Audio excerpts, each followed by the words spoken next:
Hello, everybody, and welcome into Devils in Details coverage of Arizona State football. My name is Killian McClatchey, and I am joined alongside Ethan Schmidt and Zach Pekale, and we're going to get ready to talk about some Sun Devil football.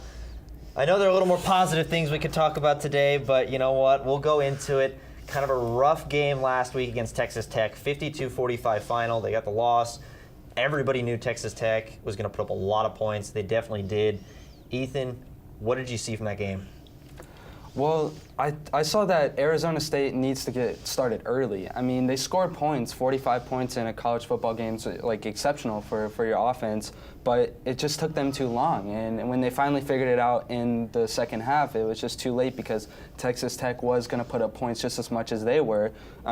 We all knew it was going to be a shootout-like game with both offenses being high-powered. But I saw great things out of Manny Wilkins. He didn't turn the ball over once more, and that's huge. And I think that it's time for the defense to start finding ways to get the offense the ball because the offense is doing such a great job of keeping the ball and not turning it over themselves. Yeah, most definitely. You think you score 45 points in a college football game, you're normally going to get the win there. But you mentioned Manny. We'll get back to that here in just a second. But Zach, what were your takeaways from this weekend? Well, I just watched Nick Shimonek march consistently over and over and over again against the Sun Devils. I think he really just found their weaknesses, which is all over the secondary this weekend. But the front seven held its own in the run game. They looked pretty stout. We saw possibly the end of Karan Crump's season, which is something to look at going forward, as he's been the most focal part of that defense for the last season in a few games. Yeah, most definitely. But so you mentioned Manny Wilkins, Ethan. He had 3 touchdowns and no interceptions, and he had over 300 yards. The biggest thing so far this season, though, watching him, is he hasn't made any mistakes. You know, he's done a very good job limiting the errors. What have you seen from him, and what have you liked from him so far? Well, I think the redshirt junior is just more mature this year. Players and coaches alike have all said that Manny has progressed immensely over the offseason, and coming into this season, playing so well with the 68% completion percentage, no turnovers. It's just big to have that kind of quarterback play, especially in a Power 5 conference like the Pac-12. And him not turning over the ball over is huge for this offense. And I think that going forward, the offense finally has confidence after that second half in the Texas Tech game, especially getting receivers like N'Keal Harry and Kyle Williams finally going and off and running. So I think that this offense just needs to continue to find an identity and even start to find ways to get the running game more involved so Manny isn't always having to be that guy that's making the big plays for them. Most definitely. And you mentioned the running game. Zach, we'll bring it over to you now. DeMario Richard and Kalen Ballage, they pretty much split the workload.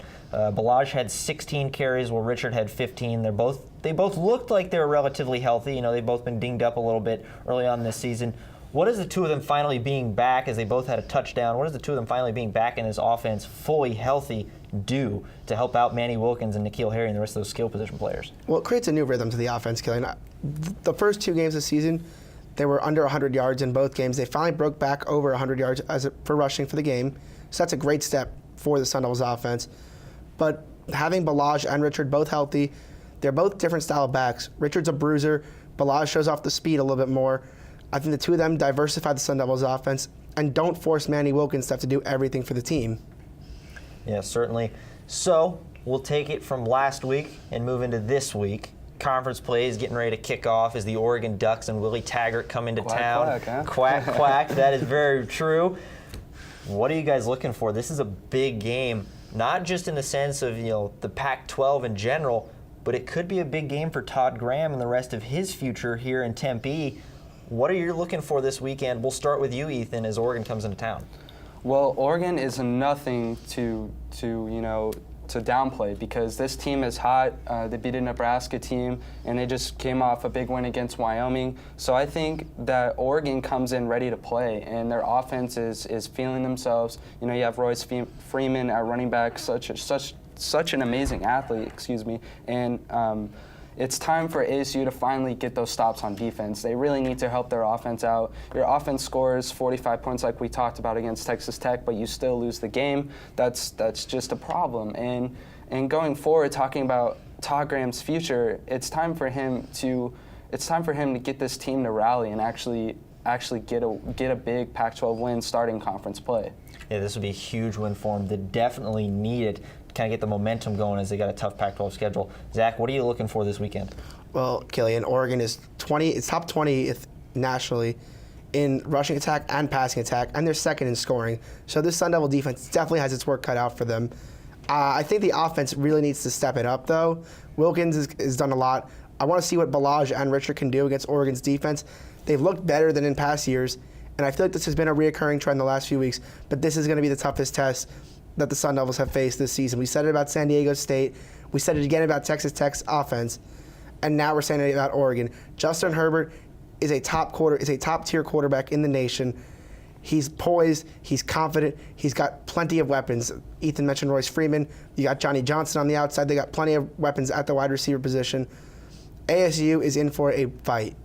It is going to be a dog fight, or so you can say a duck fight. Yeah? No?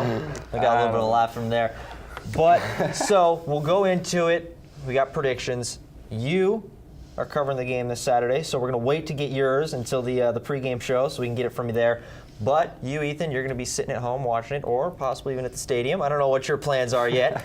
But what do you have for the Sun Devils this weekend?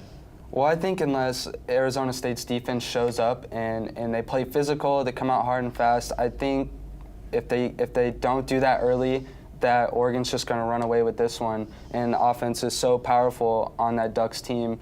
And talking about a prediction, I see Oregon scoring at least in the 40s and Arizona State only making it to 30s, so something like 49-35 Oregon.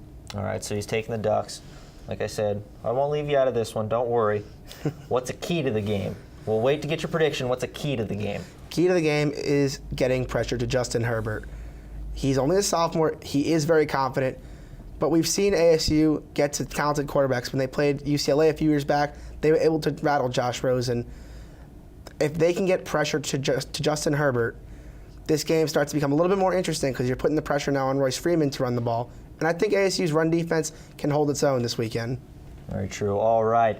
That is all that we have for this ASU football roundtable. For Killian McClatchey, Ethan Schmidt, and Zach Pekale, be sure you follow the guys on Twitter and everything ASU football at devilsindetail.com, and we'll see you all next week.